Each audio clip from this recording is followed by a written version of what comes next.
Hello everyone, my name is Dmitry, and in the last video about the East Germany I told you about its unification with the FRG, but I practically didn't mention anything about the Stasi.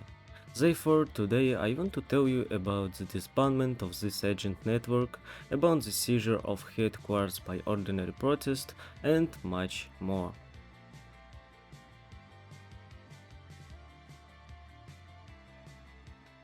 So I think that if you switch to this video, then you don't need to talk about what the Stasi is. Now I'm just going to tell you a few interesting facts before we get to the main topic.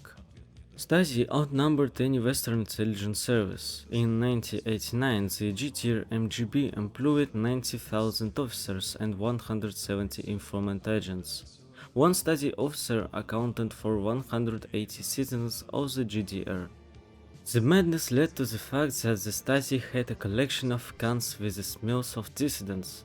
They were printed out to look for enemies of people with the help of dogs. The Stasi archives contained millions of files.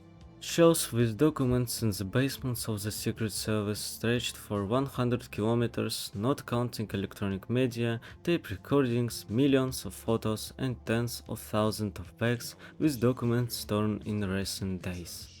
The information obtained was used to discredit of blackmail dissidents. The GDR MGB applied not only harsh repressions to them, the agent also put psychological pressure on the victims. This method of work the special services called personality decomposition. Well, now about the events.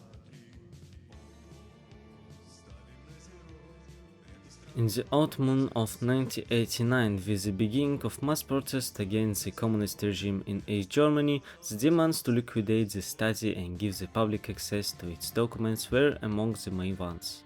On October 18, 1989, Honecker was deposed. On November 9, 70,000 demonstrators took part in another protest march against the GDR and the Stasi in Leipzig.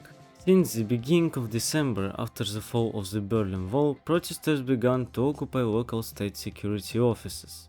On January 15, 1990, tens of thousands of people stormed the Stasi headquarters in Lichtenberg, where shredders were working non-stop these days, destroying dossiers that overnight became dangerous for their compilers. They barricaded the entrances to the buildings with the help of not only chairs, tables and cabinets, but also scarce goods from special receptacles, hoping in this way to distract the protesters. The conspiracy theory is still popular, as the Stasi officers themselves quickly became the ringleaders of the craft who allegedly took her away from the most delicate places. The beginning of the official study of the past in the same 1990 was laid by the non-communist government formed following the results of the first democratic elections in the GDR.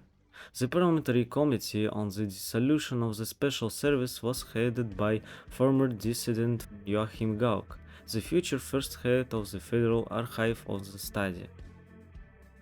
With his active participation, the law on the protection and use of personal data was developed and adopted, which was supposed to provide citizens with access to the Stasi archives immediately after the unification of Germany. After the dissolution of the Stasi on November 14, the GDR MGB was supposed to create its own special counterintelligence service for the People's Army in the image and likeness of the West German military counterintelligence MAD. But the creation of a new special service did not take place due to the liquidation of the GDR. The dissolution of the agent network took place in stages. Since March 1990, the transfer of intelligence information from agents and illegal immigrants to Berlin has stopped. From March 31st to June 30th, 1990, only the most necessary operations were carried out to neutralize and dissolve the agent network.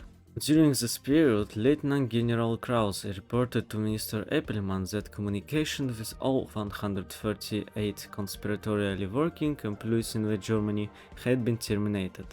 On May 23 at 23:30, the exchange of radio signals with the agency stopped. A firewall getting signal was sent to all agents on the air.